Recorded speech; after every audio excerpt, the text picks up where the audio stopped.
Hello friends, आज हम law of torque शुरू करेंगे और हमारे क्लास का फ्लो इस तरीके से रहेगा। सबसे पहले हम इंट्रोडक्शन की बात करेंगे, देन मीनिंग की बात करेंगे, डेफिनेशंस, एसेंशियल्स, मैक्सिम्स समझेंगे और डिफरेंस समझेंगे क्राइम से और कॉन्ट्रैक्ट से। ओके, तो सबसे पहले एक सवाल मैं आपसे ये पूछूंगी, अगर आपके साथ कोई गलत काम होता है तो क्या आप ऐसे गलत काम को क्राइम बताएंगे और इसके लिए आप केस दायर करेंगे एज अ क्राइम?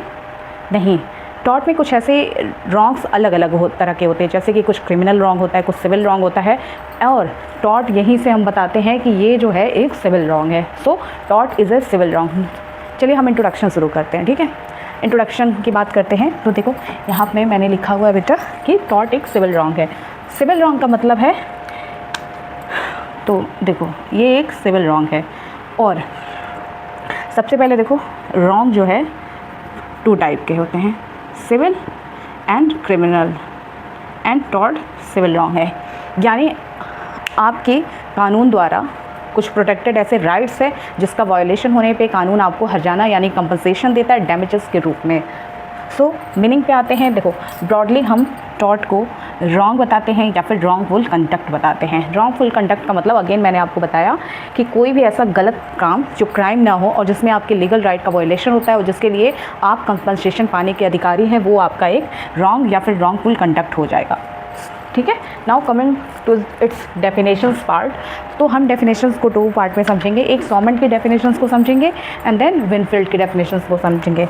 सॉमन की डेफिनेशंस का मैंने देखो इस तरीके से लिख दिया ताकि आपको याद हो पाए।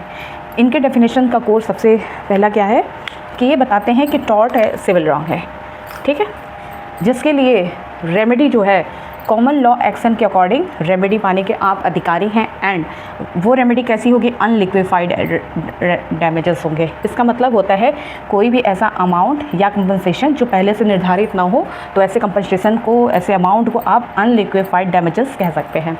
सो सॉमन के अकॉर्डिंग टॉर्ट एक सिविल रॉन्ग है जिसके लिए रेमेडी कॉमन लॉ एक्शन के अकॉर्डिंग अनलिक्विफाइड डैमेजेस के रूप में मिलती है।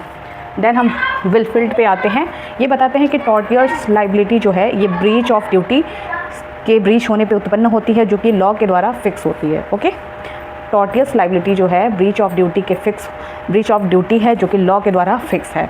और ये जो ड्यूटी होती है ये किसी स्पेसिफिक पर्सन के लिए नहीं होती है, ये कॉमन यानी जनरल लोगों के प्रति होती है। एग्जाम्पल्स बताती हूँ। फॉर एग्जाम्पल, अगर आप किसी ऑटो में बैठ के आप ये करार करते हो कि मैं दुबग्गा से लेके मैं जाऊंगी चरक चौराहा, ठीक है, दुबग्गा से लेके चरक चौराहा में जाने के लिए आप किसी टैक्सी में बैठ के करार करते हैं, तो ये जो लाइबिलिटी है ये टैक्सी वाले के, ये जनरल लोगों के प्रति है, किसी एक व्यक्ति के प्रति नहीं है, ठीक है। तो यही ये बताते हैं कि टॉर्टियर्स लाइबिलिटी जो है ड्यूटी के ब्रीच होने पर उत्पन्न होता है। ऐसी ड्यूटी लॉ के द्वारा फिक्स होती है और ये ड्यूटी जनरल लोगों के प्रति होती है, ठीक है।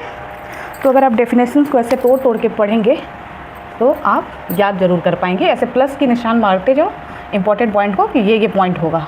ओके, एंड एक इम्पॉर्टेंट चीज़ ये भी है कि इनके पॉइंट में भी अनलिक्विफाइड डैमेजेस है जो मैंने अपने यहाँ बताया। यानी इन दोनों के डेफिनेशन में एक चीज़ एकदम कॉमन है कि डैमेज जो है अनलिक्विफाइड यानी अमाउंट पहले से फिक्स नहीं होना चाहिए। ओके, एसेंशियल्स पे आते हैं कि ऐसी क्या क्या एसेंशियल्स होंगे जिससे आप बता सकते हो कि यहाँ पे टॉर्ट आगे वर्क करेगा। ब्रॉडली जो है हम बता सकते हैं कि टॉर्ट जो है एक रॉन्गफुल एक्ट है या फिर ओमिशन है। रॉन्गफुल एक्ट का मतलब है कोई ऐसा एक्ट, कोई गलत काम है, ठीक है, या मतलब गलत काम का मतलब कानून ने ऐसे काम को आपको करने से मना किया फिर भी आप कर रहे हो। एंड ओमिशन का मतलब ये है कि कानून कहता है कि आप ऐसा काम करो लेकिन आपने नहीं किया, देन ये ओमिशन हो जाएगा। एक्ट का मतलब है कि करो, कुछ करो। ओमिशन का मतलब है कुछ मत करो, ठीक है। एंड सबसे इम्पॉर्टेंट बात यह है कि लीगल इंजरी होनी बहुत ज़रूरी है। लीगल इंजरी का मतलब है कि जो आपकी, ऐसा नहीं है कि ऐसी इंजरी हो जो दिख रही है बट वो लीगली वैलिड ना हो, ऐसी इंजरी लीगल होनी चाहिए। फॉर एग्ज़ाम्पल, आपको जो है आपके सामने वाले व्यक्ति ने, आपका पहले से दुकान चल रहा है, सामने वाले व्यक्ति ने भी एक दुकान खोली और उसकी दुकान बढ़िया चली, ठीक है, और आपकी बिक्री कम हुई। यहाँ पे आपको इंजरी हो रहा है कि आपके पैसे लागत पहले के मुकाबले में कम आ रहा है, लेकिन ये इंजरी आपकी लीगल नहीं है, तो ये लीगल इंजरी नहीं हुई। नाउ कुछ टॉर्ट्स में कुछ इंपॉर्टेंट मैगजीम्स है, जैसे डेमनम साइन इंजूरिया साइन डेमनम इबिजस यूबे मीडियम। सबसे पहले हम डेमनम साइन इंजूरिया पे आते हैं। देखो डेमनम का मतलब होता है डैमेज, साइन का मतलब है विदाउट, इंजूरिया का मतलब है इंजरी, ठीक है। ऐसा डैमेज जो बिना इंजरी के होता है, मतलब ये है कि डैमेज तो हो रहा है लेकिन लीगल इंजरी यहाँ पे नहीं है, जैसे मैंने अभी पहले वाला एग्जांपल बताया। और इंजूरिया का मतलब है इंजरी, साइन का मतलब है फिर विदाउट, डैमनम का मतलब डैमेज, यानी ऐसा इंजरी जो इसमें इंजरी नहीं हो रही है लेकिन आपकी लीगल राइट का वायलेशन हो रहा है। तो ये दोनों इंपॉर्टेंट कंसेप्ट, बहुत इंपॉर्टेंट है। और यहाँ एक और कंसेप्ट है यूबिजस इबी रेमेडियम, ठीक है। इसका मतलब है जहाँ अधिकार है वहाँ उपचार है, यानी अगर आपको लीगल राइट अवेलेबल है तो आपको उसके वायलेशन होने पर आपको रेमेडी मिलेगी। फॉर एग्जाम्पल सबसे क्लासिक एग्जाम्पल है SB बनाम वाइट। इस केस में ऐसा था कि जो SB था उसको जो है वोट देने का लीगल राइट अवेलेबल था, लेकिन जो वाइट है, डिफेंडेंट है, वो उसको देने नहीं देता है। तो यहाँ पे जिस पार्टी को वो वोट देना चाहता था वो ऑलरेडी जीत जाता है, उसे ऐसा कोई फाइनेंशियल लॉस वगैरह कुछ नहीं होता है। लेकिन चूंकि वोट देने का उसके पास लीगल राइट था तो यहाँ पे उसे रेमेडी दी गई। So this is the classic example of ubi jus ibi remedium magazines. यहाँ पे आप लिख लो, मैं शॉर्ट फॉर्म में लिख देती हूँ, SB वर्सेस वाइट, ओके। इसे भी एक बार आप देख लो, डैम लिख लो, डैमनम का मतलब होता है डैमेज, साइन का मतलब होता है विदाउट, इंजूरिया का मतलब होता है इंजरी। यहाँ भी देख लो, इंजरी विदाउट डैमेज, ठीक है। अब हम डिफरेंस पे आते हैं, टॉर्ट वर्सेस क्राइम में क्या डिफरेंस है, टॉर्ट वर्सेस कॉन्ट्रैक्ट। देखो कॉन्ट्रैक्ट में हमने आपको बताया कि टॉर्ट एक सिविल रॉन्ग होता है, ठीक है, और इसमें जो रेमेडी होता है वो कंपनसेशन के रूप में कोर्ट प्रोवाइड करती है। ऑन द अदर हैंड जो क्राइम होता है, क्राइम में या तो जो पर्सन है जिसने क्राइम किया है उसे या तो पनिशमेंट दी जाएगी, फाइन दिया जाएगा, या और भी जो भी रेमेडी अवेलेबल होगा उसके मामले के अकॉर्डिंग वो सारी चीज़ें होंगी।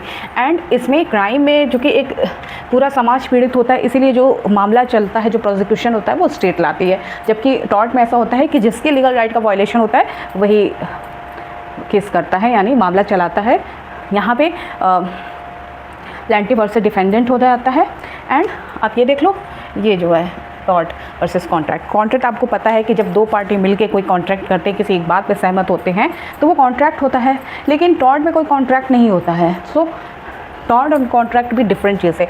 टॉर्ट एक सिविल रॉन्ग होता है, कॉन्ट्रैक्ट में दो पार्टी म्यूचुअली मिलके किसी बात पे कॉन्ट्रैक्ट करते हैं, सहमत होते हैं। तो टॉर्ट एंड क्राइम में डिफरेंस ये है कि टॉर्ट एक सिविल रॉन्ग होता है, क्राइम में पनिशमेंट और फाइन वगैरह मिलता है। टॉर्ट में जो भी पीड़ित पक्षकार है वही बात लाती है, जबकि क्राइम में स्टेट प्रोसिक्यूशन चलाता है। टॉर्ट में जो रेमेडी है वो कंपनसेशन के रूप में, डैमेजेस के रूप में मिलती है। क्राइम में ऐसी कोई रेमेडी नहीं मिलती, पनिशमेंट मिलती है। जबकि टॉर्ट और कॉन्ट्रैक्ट में ये डिफरेंस है। Again tort is civil wrong होता है, ठीक है, और कॉन्ट्रैक्ट जो है ना, दो पार्टी के बीच में जो एग्रीमेंट होता है उसे कॉन्ट्रैक्ट कहते हैं, ठीक है। सो हमने ये समझा, लॉ ऑफ टॉर्ट्स को बहुत आसान तरीके से हमने समझा और हमने सेक्शंस में डिवाइड करके पढ़ा, जैसे इंट्रोडक्शन पढ़ा, मीनिंग पढ़ा, डेफिनेशन, एसेंशियल्स, और 3 लीगल मैगजीम्स पढ़े इंपॉर्टेंट, एंड डिफरेंस देखा tort versus crime and tort versus contract, okay. So हमारे क्लास का ये फ्लो है। अगर आपको लेक्चर पसंद आता है तो मेरे चैनल को सब्सक्राइब करें और आगे भी इसी तरीके लेक्चर आपको मिलते रहेंगे। Thank you so much.